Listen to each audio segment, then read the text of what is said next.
the thing, I've been fascinated about this for a long time. Journey to the centre of the Earth wasn't going to work because it's 6,000 degrees down there. Well, it's a long way as well. Yeah. Arnie Sacknussemm was not going to have walked like 7,000 miles in the time it takes for Hollywood to make a movie. Yeah, it could have been a very long book as well. Yeah. But, okay, but there's so much heat down there. There's so much heat. There's so much energy beneath our feet.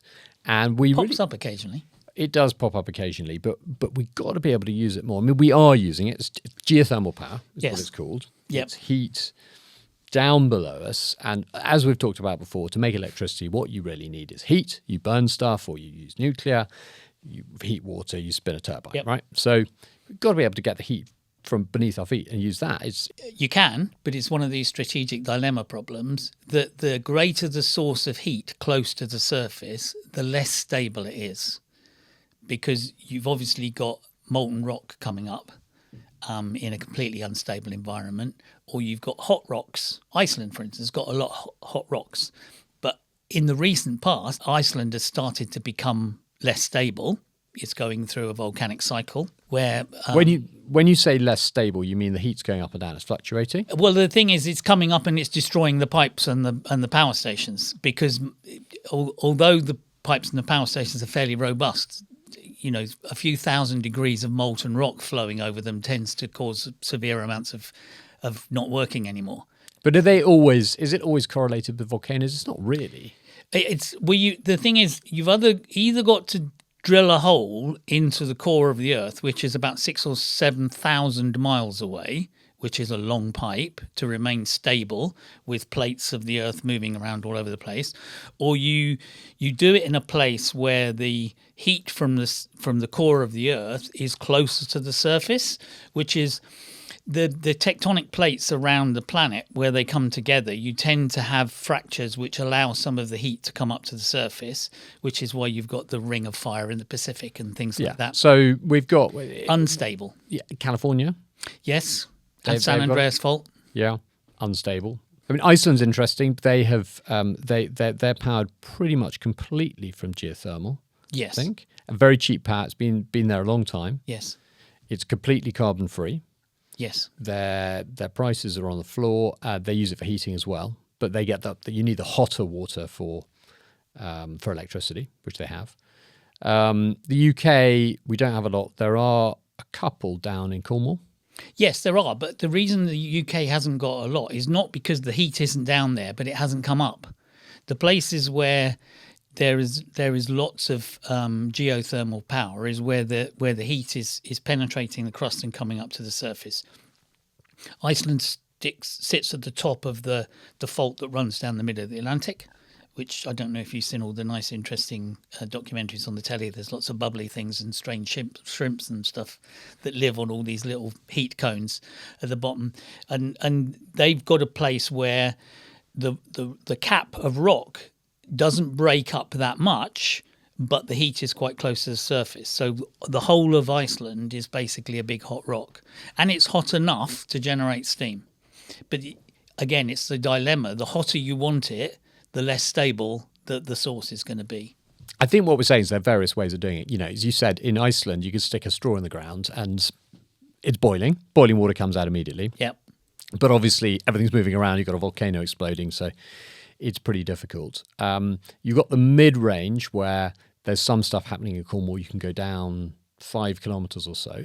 It's expensive. That's a different type of rock, though. Right. The definition geologists will give you of hot rocks is not rocks that are hot, but rocks that generate heat themselves. So they're fundamentally radioactive. Low-level radioactivity. Okay. It used to be one of the old adages of the nuclear industry that 2 weeks holiday in Cornwall will give you a bigger radiation dose than working in a nuclear power station for 20 years. Right. It's quite funny, but true. And what happens is that where you've got rocks, granites and such similar, which have got radioactive decay built into the rock itself, if you get site cracking systems in so the water table can seep into these rocks, that water gets warmed up. You can tap into that, right, which is slightly different from volcanic And you can pump heat. water down as well. You can, yeah, but obviously the thing is that, when you start looking at the comparative cost of doing these things, first of all, even in Cornwall, you've got to go down 7, 8, 9 kilometres, which is a long hold to remain stable. You then probably got to pump water down the hole to get heated to come back up again. So you've got to use energy to get the energy. And then you start looking at the maths and say, is it worth pumping, thousands of tons of water an hour down a hole to get kilowatts out, where if I use the land that I'm drilling the hole on and put solar panels on it, I'll get more kilowatts. Yeah, because I think Cornwall has been about 35 million to generate kind of a couple of meg of electricity, which doesn't make sense. I mean, no commercial organisation will do it unless it's like the Iceland or Chile or somewhere like that. Or the Great Rift Valley in Kenya does a lot. Yeah. Again, it's near the surface. There is new technology coming out of principally America, which is built on the tech invented for shale, which is basically fracking. So you're going down to, I don't know if it's radioactive or just hotter areas, but you're going shallower. And then you're fracturing the rock using the same fracking technology. You're putting fracking fluid in, which is essentially water. You're heating it up and pushing it out again. And there are a few wells drilled, and they think they can scale that significantly. And you don't go down as deep. Yeah, so then you can get black water and gas out of your plumbing. Well, it's the problem is if you start messing with the geology underneath somewhere, you should expect changes. And all of our infrastructure is built on the basis that the ground that it's built on is not going to change very much.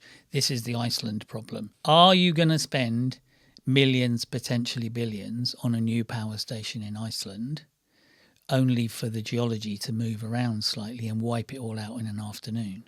I think that's the problem with geothermal, because if you think about it, it's drilling, right? We drill stuff all the time for oil and gas. The thing is, oil and gas well, you get a ton of money out of it, right? You hit it. Only when you win. Yeah. Lots of holes are drilled, or used to be, not so much now because geological analysis, but you used to drill a lot of holes before you won a prize. But even if you do that, the prize is very, very, very big. Yes. You've got oil coming out for years.